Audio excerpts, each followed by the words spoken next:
আসসালামু আলাইকুম। আজকে আমি আপনাদেরকে রান্না শিখাবো। আজকে আমি বাঁধাকপি দিয়ে মুরগির মাংস দিয়ে রান্না করবো।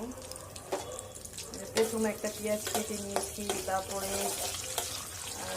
দারচিনি এলাচি দিয়েছি, তেজপাতা, এগুলো একটু লাল লাল হলে তারপর দিয়ে দিব আদা রসুন। এই যে মুরগির মাংস, তারপরে এই যে বাঁধাকপি দিয়ে আজকে রান্না করব মুরগির মাংস। তো নতুন সবজি দিয়ে আজকে রান্না করব। দিচ্ছি লবণ 1 চামচ, 1 চামচের কম।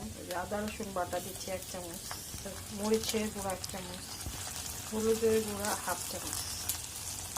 এই যে দেখেন, এগুলো সেভাবে কষিয়ে নিচ্ছি।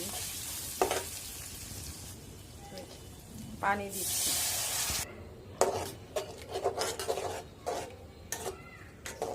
সিম্পল ভাবে রান্নাটা করতেছি। তারপরে দিয়ে দিচ্ছি মুরগির মাংসগুলা।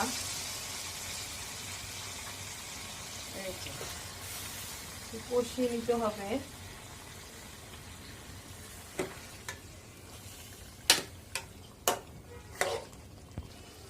তারপরে যে ঢাকনা দিয়ে ঢেকে দিব 10 মিনিট।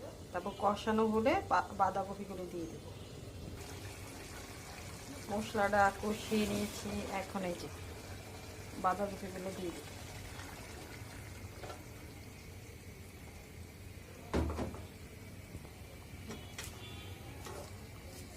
বাঁধাকপিগুলো দিয়ে দিলাম, একটু কষিয়ে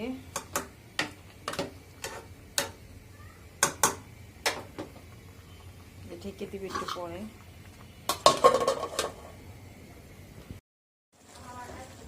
তারপরে এই যে দিয়ে দিচ্ছি আপনার ধনিয়া গুঁড়া। তো ধনিয়া গুঁড়াটা গুঁড়া করে নিয়েছি।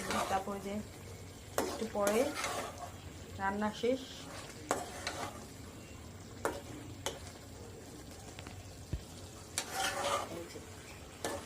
পরে নামিয়ে ফেলবো।